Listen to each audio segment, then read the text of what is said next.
sous ekosala bien parce que concert à hippodrome eza historique pour la bandeko bozo sa ba campagne mabe que Koffi Olomide kobeta hippodrome on eza festival ben invité c'est faux et archi faux. Tu peux pas jaloux bazali koloba ke Koffi alongoli kombo Didi Stone pourquoi eza sindi non balobi elone eloko eza kana tanango et le temps passé ne revient plus o eleka et c'est le cas so na époque on a batanga kombo Didi Stone na moment où toza na époque ya Minou na sindi le cœur toza sous na tamba Didi Stone te batamba ya balia et c'est le cas. Koffi a remixé album a remixé banzembo na ya kala ba futa jalon ba apostolo ba kuku a remixé ango na demande ba fanatique na ba Koffi Fil ba Cindy Love ba Koffiette ne ba senga ki Koffi Olomide ba bi Koffi Olomide musique na yo esila kabiso posate musique na yo eza lokola 20 plus ezo umela plus ezo bakisa masusu goût pour azaï ba play na ba fikin ba concert ba fara et là peut ga ouais en son wana azo continuer ka ko bunda pour na sabino ke artiste sila na été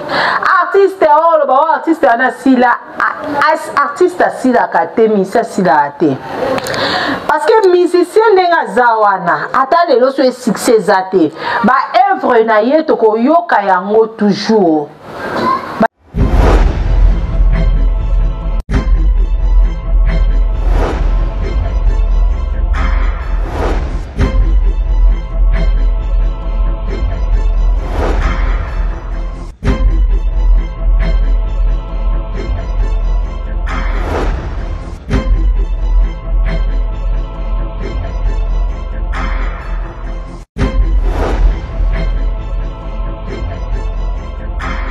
Merci beaucoup Nandenge Bozwami et belé partout dans le monde pour na kolanda chaîne Nabino Bolingaka MJ Télévision. Merci beaucoup. Naba abonné fidèle tout ya chaîne Oyo vraiment bozakana au fond et au moulin pour na ko soutenir biso à travers ba commentaire Nabino, à travers ba partage na ba émission na biso pe à travers ba j'aime Nabino et ça ka biso vraiment bien et ba grand merci Naemoko la première dame d'Orléans, madame Mami Wanjaya papa Misha.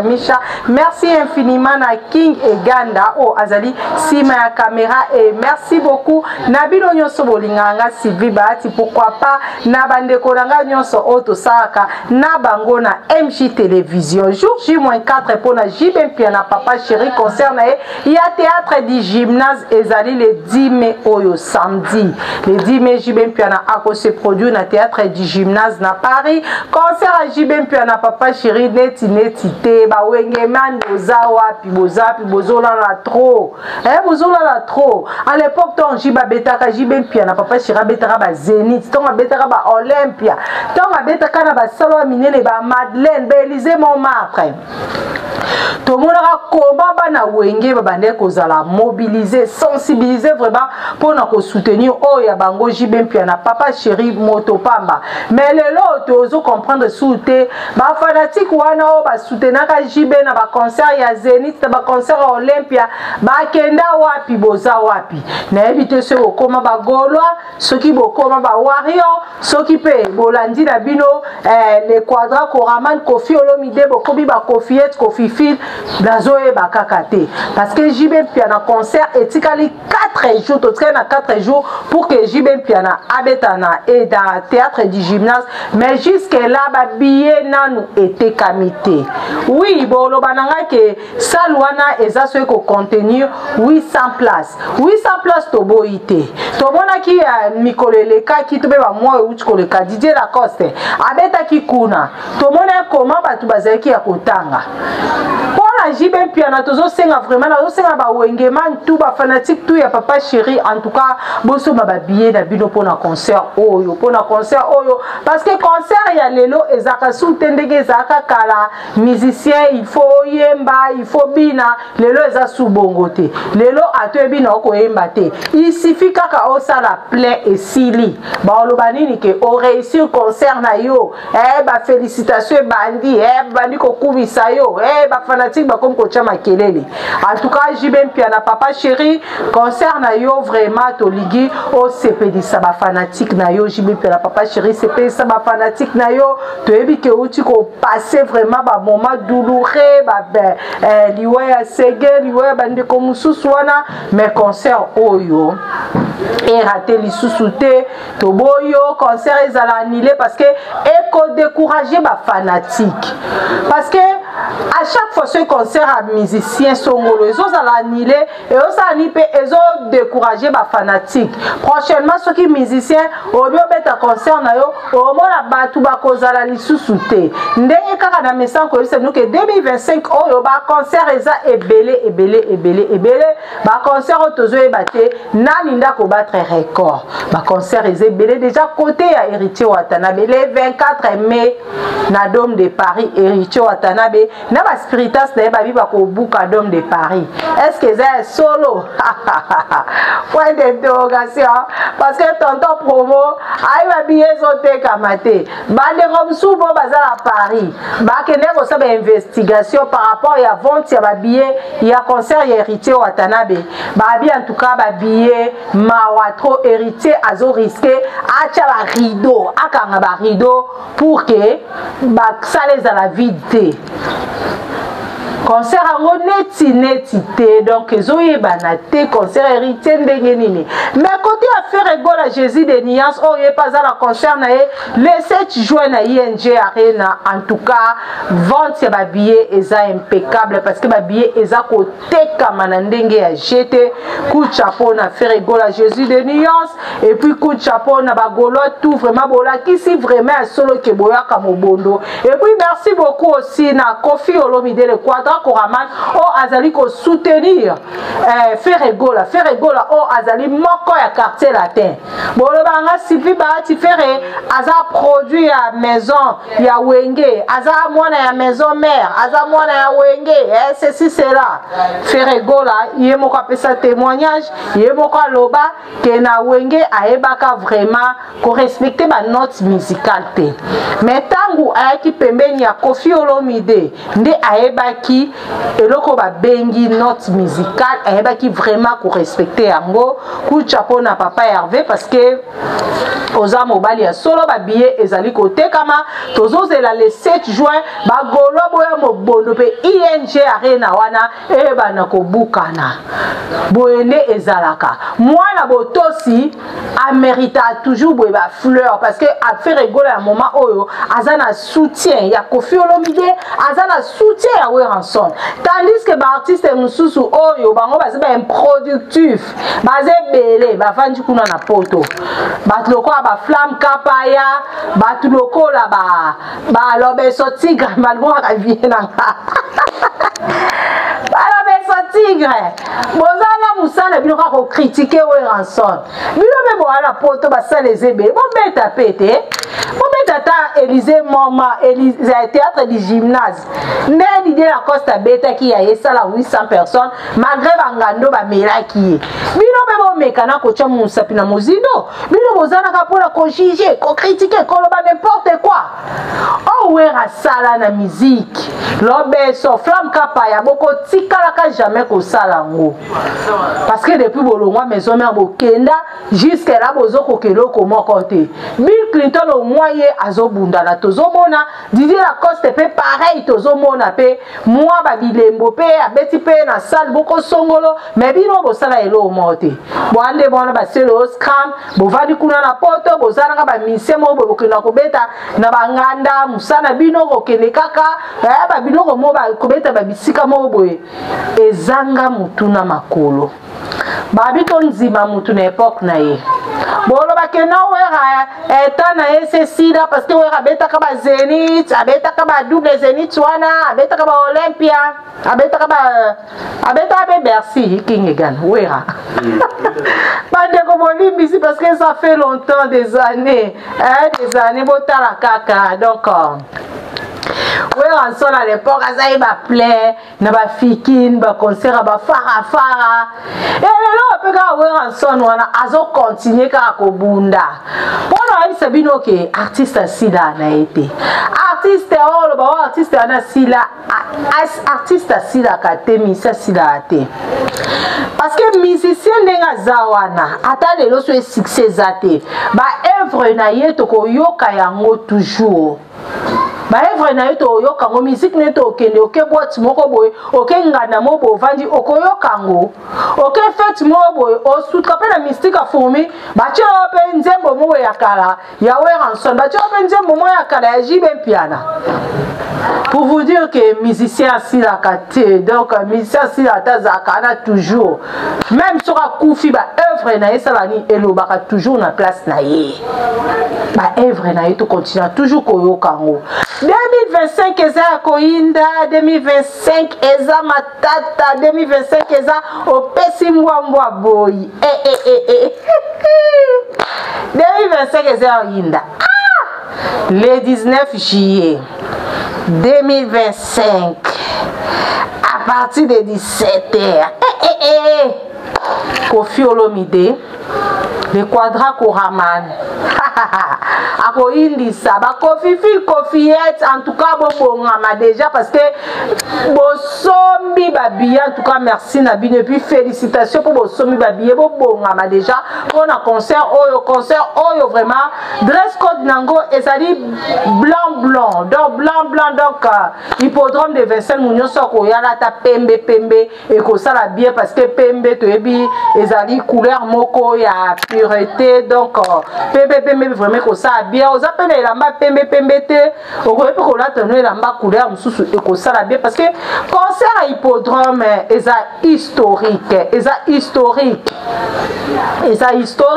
pour la bandeko bozo sa ba campagne mabe que Koffi Olomide ko beta hippodrome on eza festival ben invité c'est faux et archi faux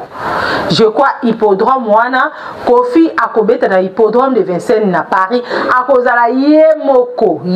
na ba musicien na ye ya quartier latin nyonso quartier latin elle Paris na quartier latin Elkin bango nyonso bakozala wana pona ko sepelisa bino déjà vendredi 9 mai oyo à partir de 18h sortie officielle il y a clip promotionnel il y a Foutadrome et ça remix ya nzembo ya Foutadjalo ya Koffi Olomide je crois bo yoki pe boza ko yoka déjà album God Intemporel ya Koffi Olomide album Koffi Olomide a remixé banzembo na ya kala pourquoi Koffi Olomide a remixé banzembo na ya kala asali yango ye mokote asali yango te ke opoka kaza Koffi ce qui pene batbozo bakasila non Koffi a remixé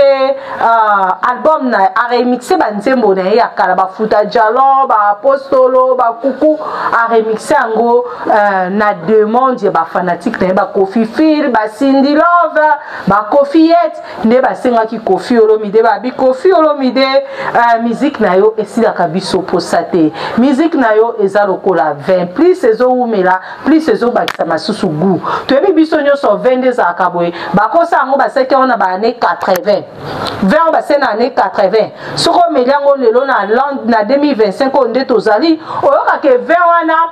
qualité nango to pe goût nango esani emati lisusu makasi nde boko na musique ya Koffi Olomide raison pour laquelle Koffi Olomide lokola azalaka wana toujours pona bino ba fanatique nae azalaka na pona ba Cindy Love pona ba Koffi Fil pona ba Koffiette pona ba Diva azalaka wana toujours pona kopesa bino le meilleur ya oye azanango abi avant hippodrome de Vincennes boyoka God Intemporel ezala banzembo kitoko banzembo lokola ba Kuku banzembo lokola ba Epucha oyo musicien na biso JR33 autaki ko corriger yango parce que liboso musicien ayembaka yango bien te et cette fois-ci JR33 c'est nini a corriger yango pareil aussi pour na banzembo lokola ba Kuku wana banzembo lokola ba Foutadjalo o ba Sam Chintu ba chaka ba voix na bango mais lelo boye mama si passé nini a chepe voix na ye abongisa yango alambi yango susu na ndenge na ye tout ko toka mikolo générique ya Gambela o Kofi nini a remixé ngo lisusu toki koma Kofi a lambi vraiment nani générique wana Gambela oh lelo ezali ko susciter polémique ba fanatique to pe ba jaloux bazali koloba ke Kofi alongoli kombo Diddy Stone pourquoi eza sindi non balobi elone eloko ezaka na tanango et le temps passé ne revient plus oh les cas et c'est les cas oh les cas et c'est les cas so na époque on a batanga kombo Diddy Stone na moment où toza na époque ya Minou na Cindy le cœur toza sous na tamba Diddy Stone te batamba ya balia et c'est les cas et c'est les cas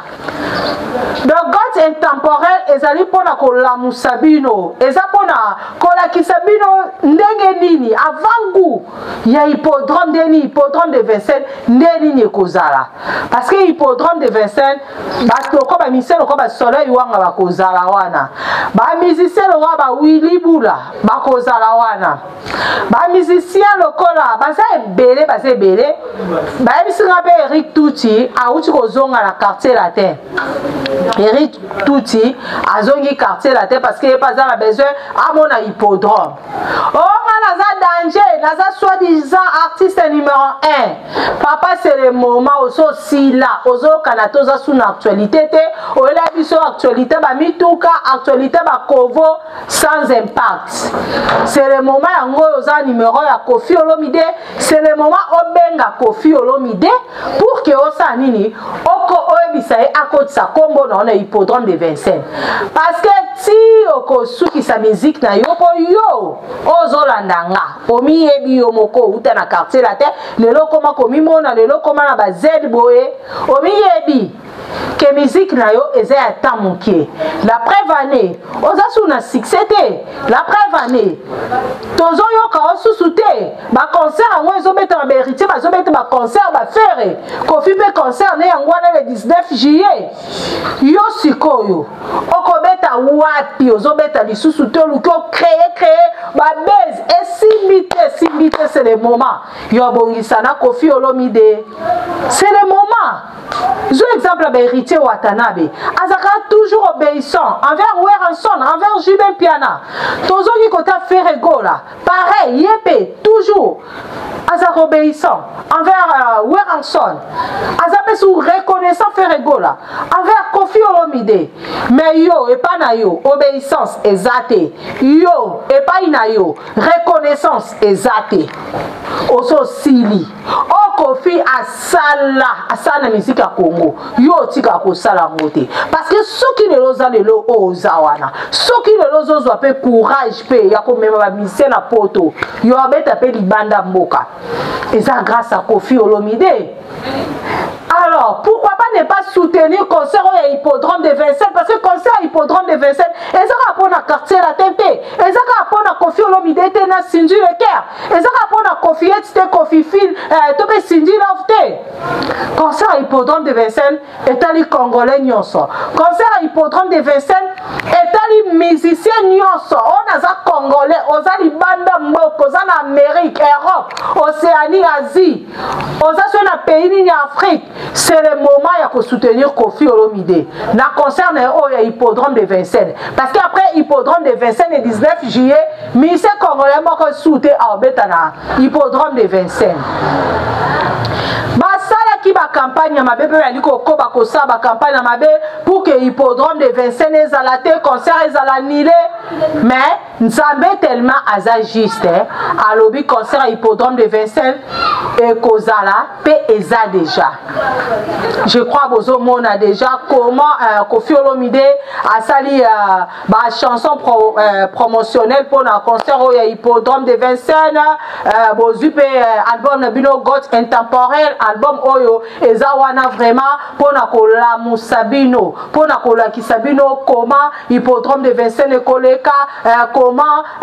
ambiance kozana kati hippodrome de Vincennes God intemporel ezawana avant goût ya ambiance oyo ekozala na hippodrome de Vincennes parce que mikolo yo ba Kofi et tout Kofi Phil o bazaka ana Congo tozala bango awa losambo na bango ezaka nzamba fungwela bango ba porte pour que bango pe bazala concert na hippodrome de Vincennes concert eza historique concert oyo kotika jamais ko salama concert o mokili bombe kolobelango parce que ba chaîne internationaux ekozala wana ba chaîne de télévision internationale ekozala wana pona kozoba image wana pona kozoba image wana na 2025 oyo concert a Kofi Olomide nde vraiment au hippodrome de Vincennes eza non c'est la qui fanatisme te nazoloba nde eza le seul concert o ba billet eza kotekama na ndenge esengeli parce que ba musicien belé ba bete ba concert ande tozoloba awa mais moko ta koteka ndolenge Kofi azoteka ba billet hippodrome de Vincennes. Félicitations quand même la Ferrego là, hein? Pour na nzembo kitoko au bois que libiso amour illusoire et puis si ba jaloux mitema ce ko vimba ba jaloux mitema la bango vimbi ba komi koloba o Ferrego là a sali plaja ceci c'est la patati patata bolo balabino pour na papa Hervé mais l'essentiel les ali que papa Hervé a imbi kitoko amour illusoire et ça devoir à domicile hein, pour na ba musicien baza génération mon a fait rigola oh artiste musicien numéro 1 oh ngai oh ngai soki ndeke ni nyangwala ndeko coach ndeke wana lotanga kombote na beau problème oh ndeke wana na pumbwaka na mona musika papa amour illusoire et corriger ba album na retour et corriger banzembo nonyo soyemba diront carrière na yo aussi là na yo ozo yo kana lisusu te okomi vraiment na souka okomi vraiment na souka c'est le moment de profiter d'un concert au hippodrome de Vincennes on est le 19 juillet on a senti tout Che Guevara ya Sam na bengwata ya Sam okomi kitsa note Orange exemple ya bébé Kerote animateur a Kofi Olomide ye wana le 25 tozobenga mikolo kufa soni kumona pasi hippodrome de Vincennes Niki Rouge ezo corriger ba concert à Mickey oh ngai nalande Kofi Olomide après concert à You Arena Kofi ngale mutu na fongola ba arena nyonso papa ozawa pisiko obeta na salle nini depuis 2025 banjo sobeti wapi osobeti wapi yebisanga place obeti hippodrome de Vincennes kufa soni komona pasi ka ndenge na zoloba papa luka obenga Kofi Olomide obondela ye parce que mikolo na musique eza likambu ya kobongisa na papa na yo artistique faut bongisa na ye ok no ko beta concert o na beta so na salle na poto mais ce que oza en bon terme na papa artistique na ote na père artistique na ote o mona te ko sala no eloko moko te o se lo mote Dieu merci ba faire ba comprenango ba riche watana be ba comprenango ba sa nini ba soigner na ba président na bango ba ex patron na bango bisika ba uta yango boni ke lelo musique na bango ezo sa nini eza ko réussir même pona ba musicien ba uta na quartier la terre o baza matoi mangongi bangi koyoka te ba bali komimona ba danger ba bosali o nyonso Kofi Olomide sala bango ba bosali o nyonso Kofi Olomide asala na ba foyer na bango na ba famille na bango ba bosana moyeto lo bango awa ezate parce que ici eleka mais quand même vous à la reconnaissance le 19 juillet Kofi azobeta na hippodrome de Vincennes boluka bo soutenir ye nde faire gola papa Hervé Jésus de Nuance on a ba golo na eba sangani déjà mobondo pour na ko soutenir Kofi Olomide et faire gola suki ka ye mon côté toza pe na ba musicien mususu baza libanda mboka ya ba orchestre mususu ba robe ba lobi baza sima Koffi Olomide pour la concert na ye hippodrome de Vincennes toza lisusu pe na bandeko na biso ya musique gospel o baza ebele baza pe bobondo ba mama lo mbongo ba sœur Enis Manianga ba pasteur Atoms bango pe baza ko soutenir Koffi Olomide o aza légende na biso o to tikalaka na ye na musique oyo batu baza ebele baza ko soutenir ye donc yo ozo sa ba campagne mabe pour na concert hippodrome de Vincennes papa tika na o parce que ozo sa musala mpunda ozo musala mpunda pour concert oyo ekobetama hippodrome de Vincennes ekozala pe eza déjà donc ça ne sert à rien mosala ba fausse campagne na bino po ekosimba te pe otika kosimba te la preuve ane ba billet yango ane ezoteka na makasi mama Rifa na London ba mbote bisiko ozali ya Sandra Kazali ba mbote na ope bisika ozali vie bodogo bote école ba mbote bisika ozali coach awasanga déjà signe que to komo koma na suka King Ganda babi musale za kande boy